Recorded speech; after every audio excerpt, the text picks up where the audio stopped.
تمام مورخین اس بات پر متفق ہیں کہ 974 ہجری بمطابق 1566 میں سلطان سلیمان قانونی کی وفات کے ساتھ ہی دولت عثمانیہ کی شان و شوکت ختم ہو گئی، بلکہ اس عظیم مملکت کے زوال کے آثار سلطان سلیمان کے عہد حکومت میں ہی سامنے آنا شروع ہو گئے تھے، کیونکہ سلطان اپنی بیوی روکسلانا کی بات کو بڑی اہمیت دینے لگا تھا، جو امیر مصطفیٰ کے خلاف سازش میں شریک تھی اور اپنے بیٹے سلیم ثانی کو تخت نشین دیکھنا چاہتی تھی۔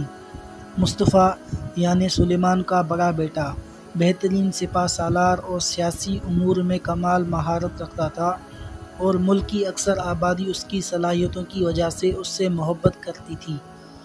یہی وجہ تھی کہ ینیچری فوج سلطان سے ناراض ہو گئی اور بغاوت پر آمادہ ہو گئی۔ سلطان سلیمان نے اس بغاوت کو فروغ کیا، مصطفیٰ اور اس کے دودھ پیتے بیٹے کو قتل کرا دیا، اسی طرح اپنے بیٹے بایزید اور اس کے چاروں بیٹوں کو اپنے ایک وزیر کی سازش سے قتل کرا دیا۔ لیکن یہ خانہ جنگی اس عظیم مملکت کے لیے بہت بڑا داغ ثابت ہوئی اور اضمحلال اور زوال کے آثار نمایاں ہونے لگے۔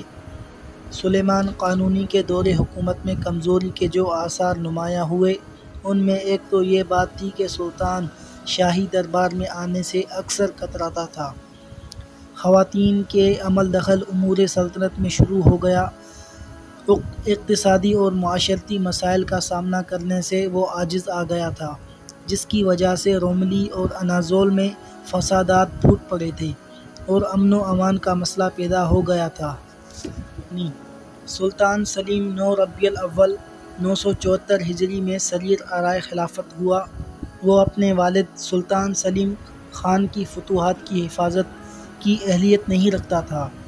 اگر محمد پاشا سوخلولی جیسا قابل وزیر، سیاسی مدبر اور مجاہد کبیر نہ ہوتا تو یہ سلطنت کب کی زوال پذیر ہو چکی ہوتی، لیکن محمد پاشا سوخلولی نے اپنی خداداد صلاحیتوں کی بدولت اس سلطنت کے رعب و دبدبوں کو بحال کیا اور دشمنوں کے دلوں میں خوف و ہراس پیدا کر دیا۔ انہوں نے آسٹریا کے ساتھ صلح کر لی۔ 957 ہجری بمطابق 1567 میں صلح کے اس معاہدے پر دستخط ہوئے، جس کی بدولت آسٹریا نے ہنگری کے علاقوں میں اپنی املاک کو محفوظ رکھا اور اب پہلے سے مقرر شدہ سالانہ جزیہ ادا کیا۔ اسی طرح ترانسلوفینیا، افلاق اور بغداد کے امیروں نے بھی اس کی حکومت کو تسلیم کر لیا۔ شاہ فرانس چارلس پنجم کے ساتھ معاہدہ صلح کی تجدید۔ 980 ہجری بمطابق 1569 میں بولان کے فرما نوا اور فرانس کے بادشاہ چارلس پنجم کے ساتھ معاہدہ صلح کی تجدید ہوئی۔ اسی طرح فرانسیسی قونصلیٹ کے اختیارات میں پہلے سے اضافہ ہو گیا۔ ہنری ڈی فالوا، جو شاہ فرانس کا بھائی تھا، شاہ فرانس کے ایما پر بولان کا فرما نوا قرار پایا اور اس طرح فرانس کو بحر متوسط کی تجارت پر جارحہ داری حاصل ہو گئی۔ سابقہ معاہدوں کے مطابق فرانس نے دولت عثمانیہ کے اطراف و اکناف میں نصرانی سفارتیں بھیجیں، جن کا مقصد بظاہر ان علاقوں میں، بالخصوص شام کے علاقوں میں رہنے والے نصرانیوں کی دینی تعلیمات سے، یعنی ان کو دینی تعلیمات سے آگاہ کرنا تھا۔ ان مشنریوں نے یہاں کی نصرانی آبادی کے دلوں میں فرانس کی محبت کا بیج بویا اور اس محبت نے آگے چل کر عثمانی مملکت کے ضعف پر قابل ذکر اثرات مرتب کیے۔ کیونکہ نصرانیوں میں فرانسیسی اثر و رسوخ بہت بڑھ گیا تھا، اس لیے ان کے اندر نافرمانی کا رجحان بڑھ گیا اور کئی مقامات پر اس چیز نے لوگوں کو بغاوت پر آمادہ کیا۔ اس عمل دخل کا اہم ترین نتیجہ نصرانی قومیت یعنی اقلیت کی لغت کا محفوظ رہنا تھا، حتیٰ کہ جب دولت عثمانیہ کمزور ہو گئی تو یہ نصرانی گروہ باغی ہو گئے اور خود مختاری کا مطالبہ کرنے لگے۔ ان گروہوں کو یورپ کے نصرانی ملکوں کی تائید اور مدد بھی حاصل تھی۔ یورپی ملک غیر ملکی مراعات کے نظام کو اپنے طبی حقوق میں سے ایک حق یقین کرتے تھے، اس لیے فرانس نے بلغاریہ کی مدد کے لیے اپنی فوجیں بھیج دیں۔ جن سے سلطان مراد رابع 1624 ہجری بمطابق 1640 عیسوی جنگ کر رہا تھا۔ اسی طرح فرانس نے دولت عثمانیہ کو دہشت زدہ کرنے اور اپنے مطالبات منوانے کے لیے اپنا سفیر بحری بیڑے کے ساتھ بھیج دیا، لیکن اس وقت کے صدر اعظم، جو اپنے سیاسی فیصلے پر ہمیشہ سے ڈٹے ہوئے تھے، نے سفیر کو مطلع کیا، یہ معاہدے ایسے ضروری نہیں کہ ان کی ہر حالت میں تنفیذ کی جائے، کیونکہ یہ تو محض سلطان کی بخشش ہیں، اگر ہم چاہیں تو فرانس سے یہ تمام مراعات واپس لے سکتے ہیں۔ اس بات نے فرانس کو اپنی دھمکیوں سے باز رہنے پر آمادہ کیا، اور وہ سمجھ گیا کہ ابھی تک سلطنت عثمانیہ میں اتنا دمخم ہے کہ وہ اپنے حقوق کا تحفظ کرے، سو اس نے 1673 عیسوی میں مختلف حیلوں اور بہانوں سے مراعات کے نظام کی تجدید کے لیے سلطان کو راضی کرنے کی کوشش کی۔ اس وجہ سے مٹی اور زیادہ گیلی ہو گئی، بجائے اس کے کہ دولت عثمانیہ ان واقعات سے نصیحت حاصل کرتی اور اپنے دشمن کو پہچانتی۔ اس نے نصرانیوں پر اعتماد کیا، اور بات یہاں تک پہنچی کہ سلطان محمد رابع 1648 عیسوی تا 1687 عیسوی نے بیت المقدس کی حفاظت کا حق فرانس کو تفویض کر دیا۔ بار بار مراعات کی تجدید کی گئی، اور ہر دفعہ سلطنت عثمانیہ پر ایک نئی پابندی کا اضافہ کر دیا گیا۔ 1740 عیسوی کے عرصے میں مراعات کی تجدید کرتے ہوئے سلطنت عثمانیہ نے فرانس کے لیے نئی تجارتی مراعات کی منظوری دے دی، لیکن جب نپولین بوناپارٹ نے مصر پر قبضہ کیا تو یہ مراعات خطرے میں پڑ گئی، اور دولت عثمانیہ نے ان پر عمل درآمد روک دیا۔ لیکن نپولین نے دولت عثمانیہ کے ساتھ اپنے تعلقات کو قائم رکھنے کی غرض سے مناسب وقت پر واپسی کی راہ لی، اور یہ اس وقت ہوا جب نئی مراعات کے بدلے میں فرانس نے انخلا کی پیشکش کی۔ عملاً یہ سب کچھ 9 اکتوبر 1801 عیسوی کو ہوا۔ سلطنت عثمانیہ نے مراعات میں اضافہ کر دیا، جن کی روح سے فرانس کو تجارتی آزادی مل گئی، اور وہ بحر اسود میں جہاز رانی کرنے میں تمام پابندیوں سے آزاد ہو گیا۔ ان مراعات کے نتائج سلطنت عثمانیہ کے لیے انتہائی تباہ کن ثابت ہوئے۔ یونانی مورخ دیمتریکیتسکیس بیان کرتے ہیں، ان مراعات نے شہنشاہیت کی اقتصادی حالت کو تباہی کے دہانے پر پہنچا دیا۔ وجہ یہ تھی کہ غیر ملکی مقابلے کے لیے مقامی تجارت کی مدد کی خاطر جو ٹیکسز نظام قائم کیا تھا وہ بہت بری طرح متاثر ہوا تھا، بلکہ ان مراعات کی وجہ سے دولت عثمانیہ کوئی اصلاحی اسکیم شروع ہی نہیں کر سکتی تھی، اور اپنے ملکی اخراجات کو پورا کرنے کے لیے ذرائع آمدنی پیدا کرنے کا سوچ بھی نہیں سکتی تھی۔ یہی وجہ تھی کہ غیر ملکی مراعات کے معاہدے عثمانیوں کے لیے ذلت پر مبنی معاہدوں کی شکل اختیار کر گئے۔ ان سے نجات کی واحد صورت یہ تھی کہ عثمانی پورے یورپ پر غالب آ جاتے، لیکن یہ کیسے ہو سکتا تھا؟ فرانسیسیوں نے عثمانی حکومت کے پہلو بپہلو اس سلطنت کے اندر اپنی گویا ایک الگ حکومت بنا لی تھی۔ خوارزم کا حاکم سلطان سلیم ثانی سے مدد طلب کرتا ہے۔ خوارزم کے حاکم نے سلطان سلیم ثانی سے شکایت کی کہ فارس کا حکمران ترکستان سے آنے والے حاجیوں کو محض اس لیے گرفتار کر لیتا ہے کہ وہ اس کی ملکی حدود سے گزرتے ہیں، اور استرخان پر ماسکو کے قبضے کے بعد حاجیوں اور تاجروں کو اس علاقے سے گزرنے سے روک دیا گیا۔ لہٰذا حاکم خوارزم نے سلطان سے مطالبہ کیا کہ وہ استرخان کو فتح کر کے حج کے راستے کو دوبارہ کھول دے۔ اس درخواست کو عثمانی حکومت نے قبول کیا، اور صدر اعظم سوقلولی نے 976 عیسوی تا 977 عیسوی بمطابق 1568 عیسوی تا 1569 عیسوی کو ایک بہت بڑے حملے کا پروگرام بنایا تاکہ استرخان پر قبضہ کیا جا سکے، اور علاقے کے دفاع کی خاطر اسے عثمانی فوجوں کے لیے مرکز اور چھاؤنی میں تبدیل کیا جا سکے۔ عثمانی چاہتے تھے کہ اس طرح دریائے فولجا اور دریائے دون کے درمیان جہازوں کے لیے ایک ایسی نہر کھودی جائے جس کے ذریعے عثمانی بحر اسود کے راستے قزوین کے پانیوں میں آسانی سے داخل ہو کر جنوب کی طرف بڑھتے ہوئے روسی فوجیوں کے قدموں کو روک سکے۔ اس سے عثمانیوں کی نظر میں ایک اور فائدہ بھی تھا، اور وہ یہ کہ قوقار اور آذربائیجان پر فارسیوں کا غلبہ ختم ہو جاتا، بلکہ اس طرح عثمانی آذربائیجان کے لق و دق صحراؤں سے گزرنے کی بجائے صفویوں اور قراقرم کے تاتاریوں سے تعلقات قائم کر کے شمالی علاقوں میں فارسیوں سے جنگ کرنے میں آسانی حاصل کر لیتے۔ اس مقصد کے لیے ضروری تھا کہ ان قدیم راستوں کو دوبارہ بحال کیا جائے جن کو وسط ایشیا سے مشرق سے مغرب کو جاتے ہوئے قافلے اختیار کیا کرتے تھے۔ عثمانیوں نے فولجا کے ذریعے دریائے دون تک پہنچنے کی اسکیم پر عمل درآمد شروع کر دیا۔ جوں ہی جمادی الاول 977 ہجری بمطابق اکتوبر 1569 کا مہینہ شروع ہوا تو اس نہر کا تیسرا حصہ مکمل ہو چکا تھا۔ اگرچہ سردی کا موسم شروع ہونے کی وجہ سے کھدائی کا کام روکنا پڑا، لیکن سپہ سالار فوج نے یہ تجویز پیش کی کہ چھوٹے جہازوں کو اقوام میں لا کر توپوں اور سامان جنگ کو آگے لایا جائے اور استرخان پر سخت حملہ کیا جائے، لیکن یہ حملہ طبی حالات کی وجہ سے ناکام ہو گیا۔ لیکن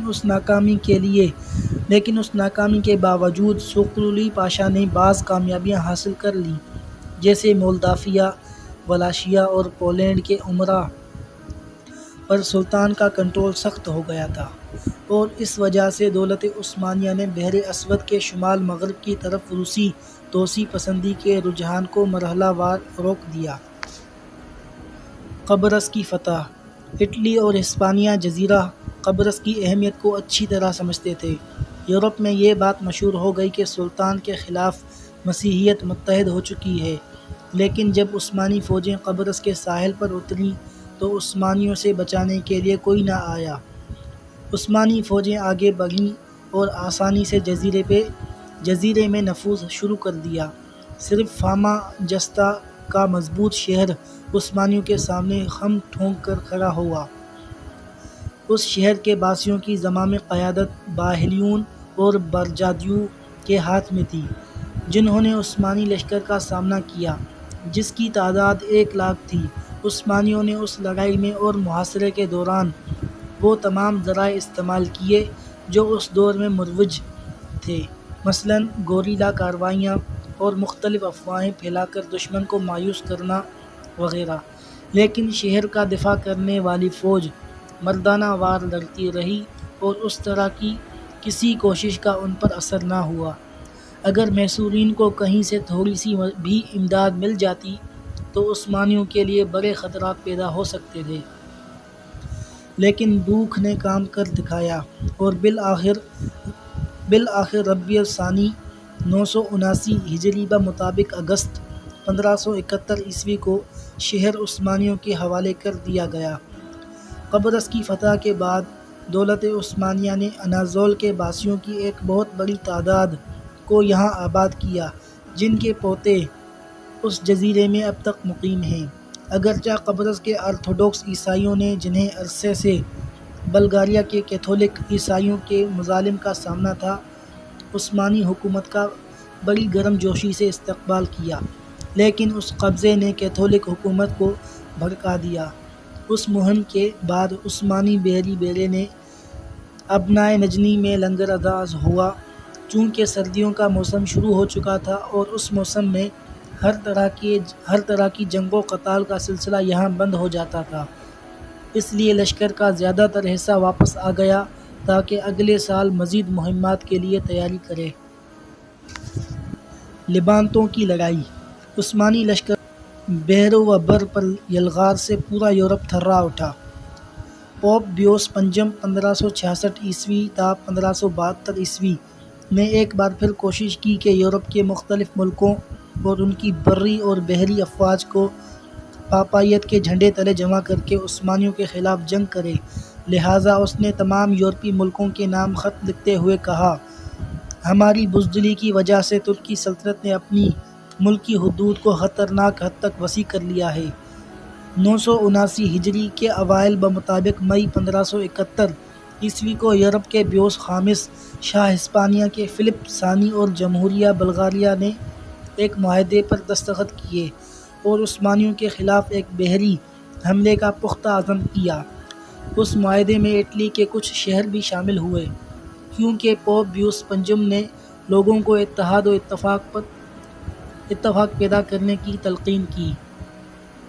چنانچہ اس مقدس معاہدے میں توسکانی، جنیوا، سافوی اور اٹلی کے بعض شہر شریک ہوئے۔